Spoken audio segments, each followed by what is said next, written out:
Bonjour aux nouveaux et rebonjour à ceux qui sont de retour. Si vous souhaitez supporter la chaîne, vous pouvez souscrire à notre Patreon pour avoir accès aux codes sources des séries et des projets à venir.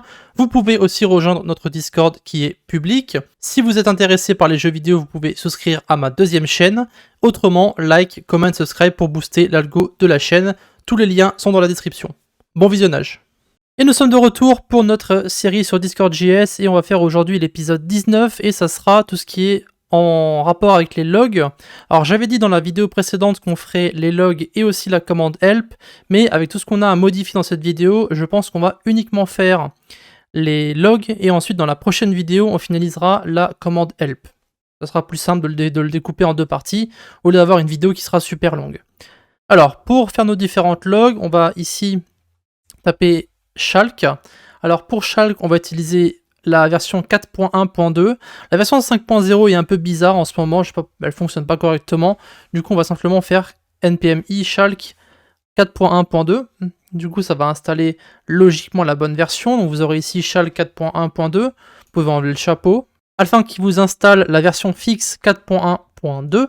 Et donc pour ceux qui ne savent pas, Chalk, ça permet simplement de rajouter des couleurs sur votre terminal. Donc ici, on va aller sur la documentation de Chalk. Alors ça va être un peu blanc, donc faites gaffe. Ici, vous allez avoir donc toutes les couleurs qu'on va pouvoir utiliser. Donc vous avez de couleurs de background, d'arrière-plan, et vous avez la couleur du texte. Ensuite, vous avez des modifications que vous pouvez ajouter, donc bold, dim, italique, ça on va pas le faire. On va juste rajouter les couleurs. Et donc après, vous avez la documentation, comment vous pouvez l'utiliser. Ça, encore une fois, on s'en moque. Nous, tout ce qu'on va faire, c'est simplement rajouter des fonctions pour certaines couleurs. Donc ici, on va juste prendre ça en compte. Je vais zoomer un petit peu pour que je puisse bien voir les couleurs. Et alors, je connais déjà les couleurs, mais on va maintenant créer un fichier logger. On va mettre dans utile, on va mettre à la racine de utile, et on va créer ici donc logger.js. Alors, encore une fois, il est à la racine, il n'est pas dans le dossier handler, d'accord? Donc, faites bien attention à ça. Alors, peu importe, vous pouvez le mettre dans handler, mais c'est pas sa place, hein, tout simplement. Ici, on va commencer par importer Chalk. Donc, require Chalk, et on va aussi importer day.js, pardon. Donc, day.js, require day.js. Normalement, day.js, vous l'avez installé dans les vidéos précédentes, hein, donc on devra encore l'avoir. Ici, on va avoir plusieurs fonctions. Donc on va évidemment avoir un module.export tout en bas afin d'exporter les différentes fonctions que nous allons créer. Voilà, donc ça c'est déjà mis.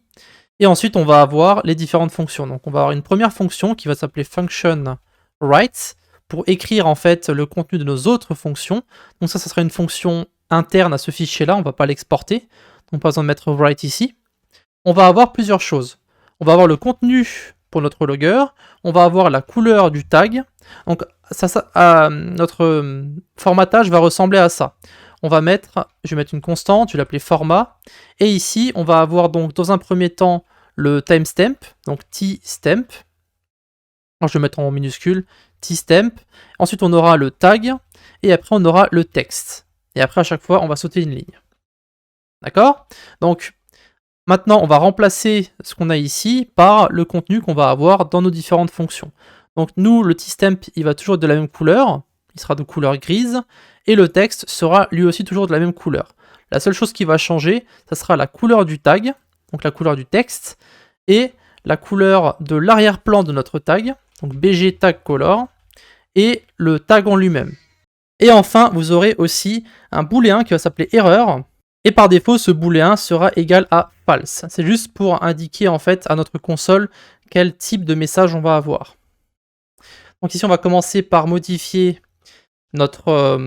alors, j'aime bien parce que à chaque fois, hein, voilà. Ici, on va avoir dans un premier temps le timestamp. Donc ça sera quelque chose qu'on va utiliser avec day.js. Donc on va mettre des crochets. On va mettre day.js.format et on va mettre le format de notre date. Donc ça sera le jour et le mois. Et après on met l'heure, les minutes et les secondes. Voilà, ça sera toujours le format de notre timestamp. Ensuite on aura notre tag, donc log tag. Ici ça sera un tag qui sera mis entre crochets, pareil. Donc on va mettre ici des crochets. Et on va mettre le tag à l'intérieur. D'accord? Et enfin, vous aurez ce qu'on appelle le stream. Ici, ça sera si jamais on doit utiliser un console.error ou un console.log. Sauf qu'ici, on ne va pas utiliser console.log ou console.error, on va utiliser le process de Node. Donc on va mettre error, donc si error est true, eh bien on va utiliser process.stderror, et si c'est pas une erreur, on va mettre process.stdout. Alors en fait, ici, le stderror, c'est égal à console.error, et stdout, c'est égal à console.log. Ok? Donc c'est juste pour faire une petite différence entre les deux si jamais vous avez une erreur. Et donc après, on va mettre l'item. Ici, c'est ce qui va se trouver, ce qui va être renvoyé sur la console. Donc on va mettre format. Le format, c'est ce qu'on a créé ici, notre constante. Et en fait, dans ce format, on va remplacer petit à petit, donc tstemp, puis tag, puis texte. On va faire .replace. Ici, on va mettre d'abord tstemp. Et on va le remplacer par chalk.gray. Donc ça sera une couleur grise pour le texte. Et à l'intérieur de ce chalk.gray, on va mettre les timestamps. Donc ici, on remplace ce timestamp là. Et on utilisera ceci. Donc le dayjs.format, donc le jour, le mois, etc., etc. Ensuite, on aura, alors pas de point virgule, .replace. Ensuite, on aura le tag. Le tag, ça va être chalk. Et là, on va utiliser la couleur d'arrière-plan, la couleur du texte, et ensuite on mettra le log tag. Alors pour faire ça, on va mettre des crochets, bg tag color, ensuite on ferme, on remet de nouveaux crochets, ici tag color, et après on met des parenthèses et on met log tag. Voilà. Et enfin, replace, on va replace le texte, pardon. Ici, ça sera uniquement chalk.white et on met content.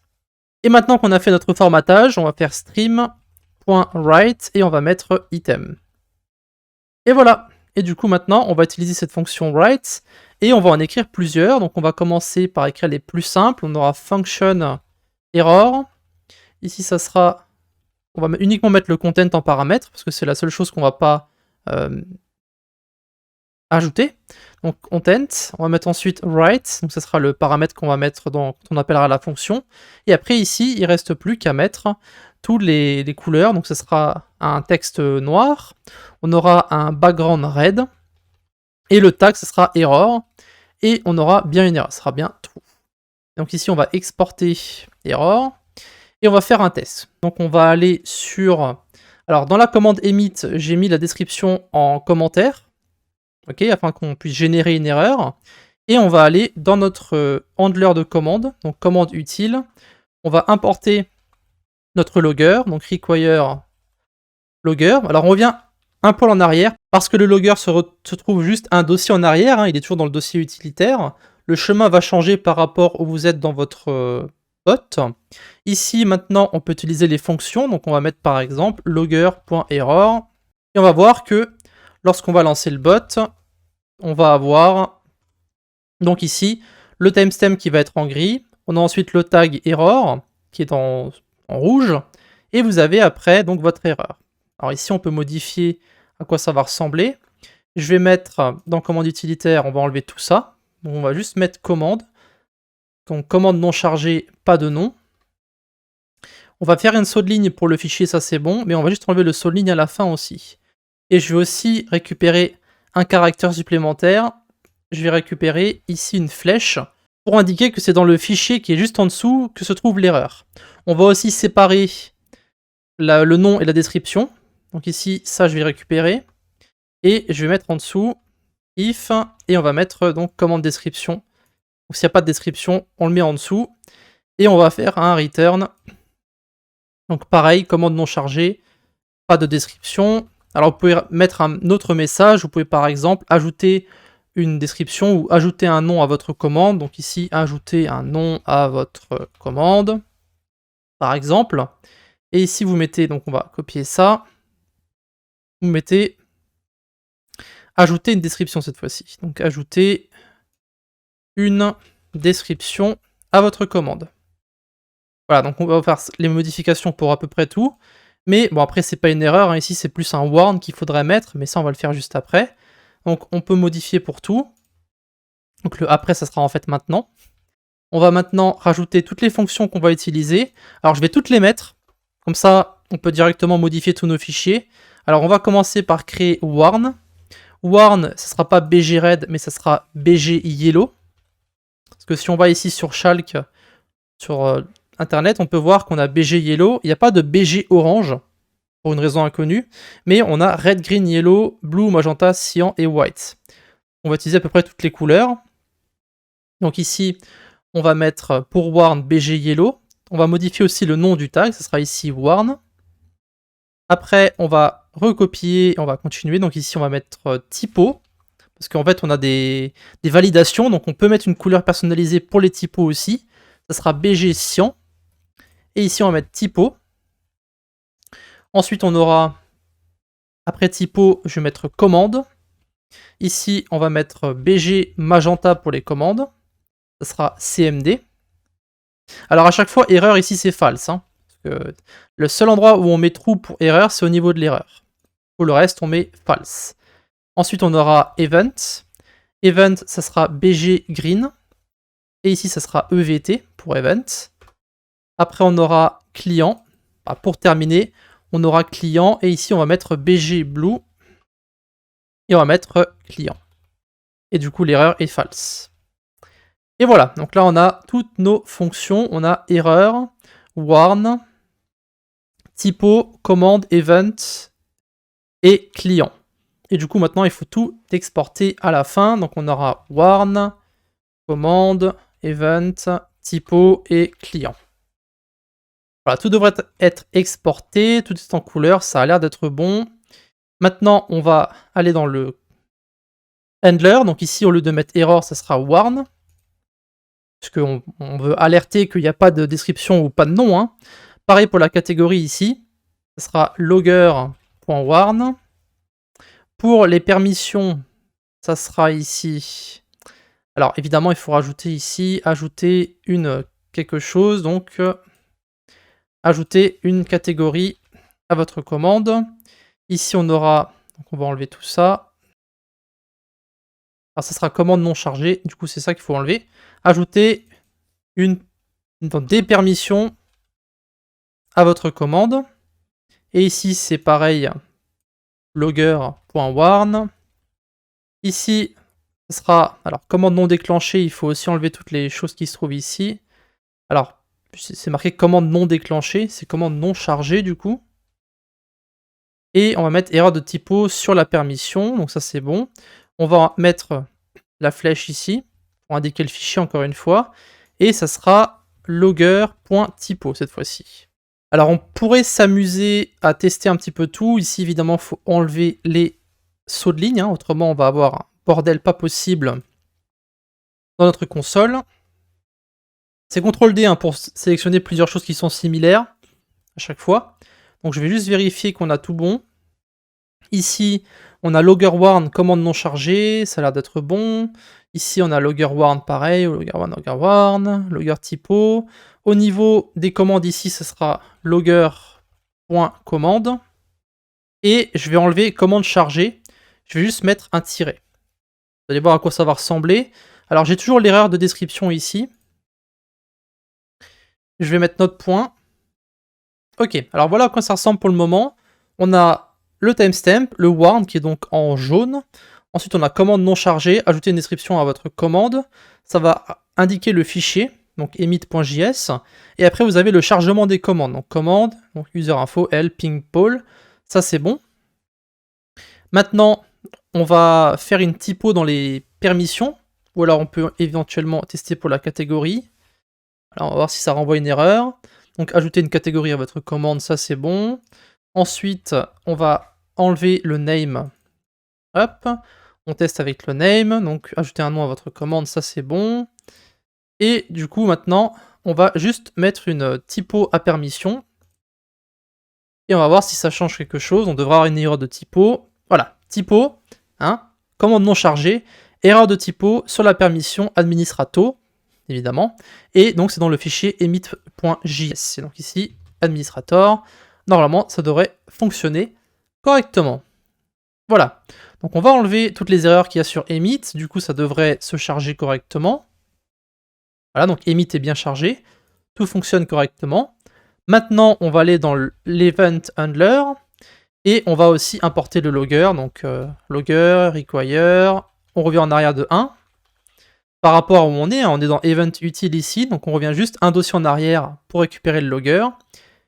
Et du coup, ça va être pareil. On va devoir commencer par séparer ici if event.name.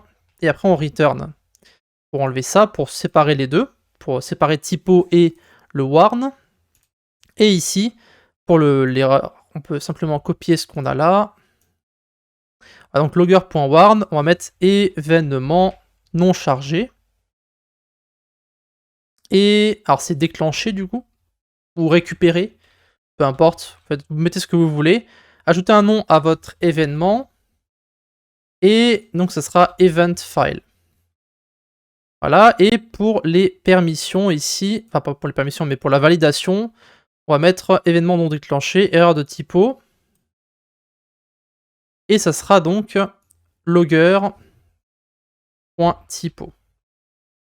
Voilà. Alors, on va aussi enlever le blabla à la fin ici, sinon ça va sauter des lignes en trop. Et ça me paraît bon, on va juste prendre ici logger.event. Et pareil, on va juste mettre un tiret. Alors, je vais faire une erreur dans un des événements. Je vais me prendre ici event et je vais faire une typo dans add par exemple. Voilà. Ici, on va relancer. Ok, alors on peut voir qu'on a un problème déjà. Ici, il y a des tirets, c'est-à-dire que je ne les ai pas enlevés. Mais du coup, on a bien les événements qui sont chargés. On peut le voir en vert. On a juste une typo ici. Alors, où est-ce que j'ai fait l'erreur alors, c'est pas dans logger, c'est dans event util. Alors, ici, j'ai pas enlevé ça. Voilà. On reteste pour voir si ça fonctionne correctement.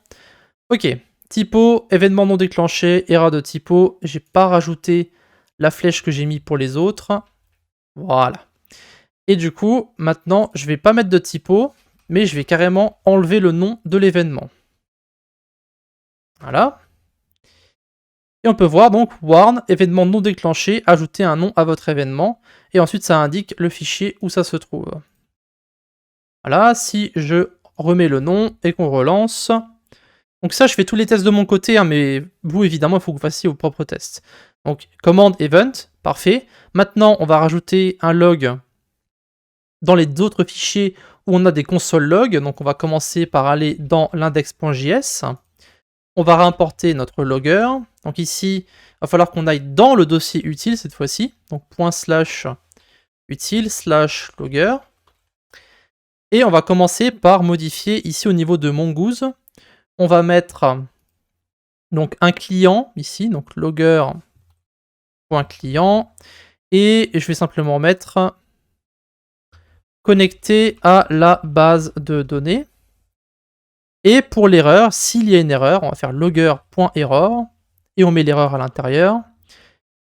Et ensuite, pour les process.on qu'on a ici, donc pour le processus qui s'est arrêté ici, on va mettre logger.client. Et pour l'erreur ici, donc uncaught exception, ça sera une erreur. Donc on va mettre logger.error. Et pour le unhandled rejection, j'arrive jamais à le dire, peu importe, logger.warn. Et ici, pareil, logger.warn. Ça a l'air d'être bon. Donc au niveau de l'index, on est bon. Le prochain console.log, il est dans guild create. On en a un ici. Donc on va importer le logger. Require. Alors ici, on est dans event, donc il faut revenir en arrière 2 fois. Ensuite, on va dans utile. Et après, on va dans logger. Et ici, ça sera donc, on va mettre logger.client pour un nouveau serveur. Et enfin, le dernier se trouve dans ready.js. Et donc pareil, vu qu'on est dans un événement, on va devoir importer le logger qui est ici. Et on va mettre, donc au lieu du console log ici, on va mettre, alors c'est logger.client.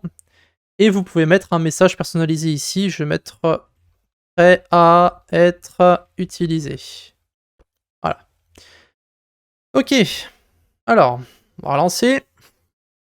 Et on peut voir que on a donc les commandes, les événements et le client donc connecté à la base de données et prêt à être utilisé.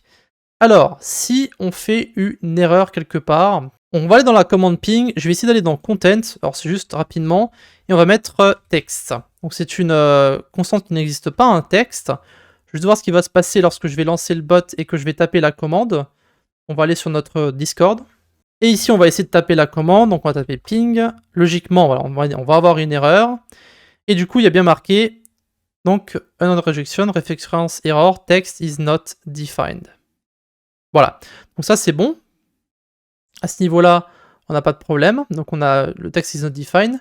Le problème qu'on a, c'est que si on va dans l'index.js ici, vu qu'avec le console.log, on peut juste mettre une virgule pour mettre plusieurs arguments, on va en fait avoir un problème parce que ça ne va pas renvoyer l'origine. Donc ce que je vais faire, c'est que lorsqu'il y a deux paramètres, je vais devoir donc mettre un petit peu un poil comme ça notre fonction. Alors, j'ai l'impression que c'est différent en fonction du fichier où je me trouve. Je sais pas pourquoi.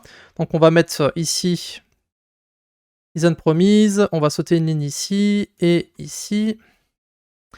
Et au lieu de mettre une virgule, donc pour la promise ici, je vais mettre simplement la promise dans un autre logger à part. Alors, on va pas utiliser un logger pour ça, on va simplement utiliser un console log, je pense, parce qu'il y a trop de lignes en fait. Donc je vais simplement mettre promise ici. Voilà. Et du coup, je vais enlever le promise qui est là. On va refaire un test. Donc là, on modifie un petit peu les logs pour voir que tout s'affiche correctement. Hein. Donc ici, ping. Voilà, on revient sur notre problème. Et on peut voir donc qu'on a le warn qui va nous dire qu'on a une erreur, donc text is not defined. Et après, on a la promise qui va nous renvoyer où est-ce qu'on a eu le problème. Voilà. Donc ça, c'est bon. On a juste trop de lignes qui sont sautées ici à ce niveau-là, puisqu'on est sur une seule ligne avec le warn. Plus besoin de mettre tout ce qui est saut de ligne. On va enlever tout ça. Voilà, on refait un test. Le but, en fait, lorsque vous créez vos propres trucs, c'est simplement de faire plusieurs tests jusqu'à que vous arriviez à un résultat qui vous plaît, en fait, hein, tout simplement. Donc ici, on a le warn. Donc il nous dit, en gros, qu'est-ce que c'est l'erreur, text is not defined. Et après, on a ici la promise, donc qui est rejetée. Et ça nous indique où se trouve le fichier. Et ça va être pareil pour les erreurs. Du coup, on va devoir mettre un logger error pour l'erreur en gros. Et ensuite, on va mettre un console.error. Et on va mettre l'origine à l'intérieur. Donc on va faire un coupé. Hop, et on va le mettre directement à l'intérieur. Et ici, on enlève ça. Voilà, du coup, nos process sont maintenant réglés. Donc on peut s'arrêter là, je pense. Si jamais vous avez d'autres modifications que vous pouvez ajouter, vous êtes libre de le faire. Mais du coup, on a bien nos commandes, nos events. Et je vais aussi corriger la commande ping avant qu'on se quitte.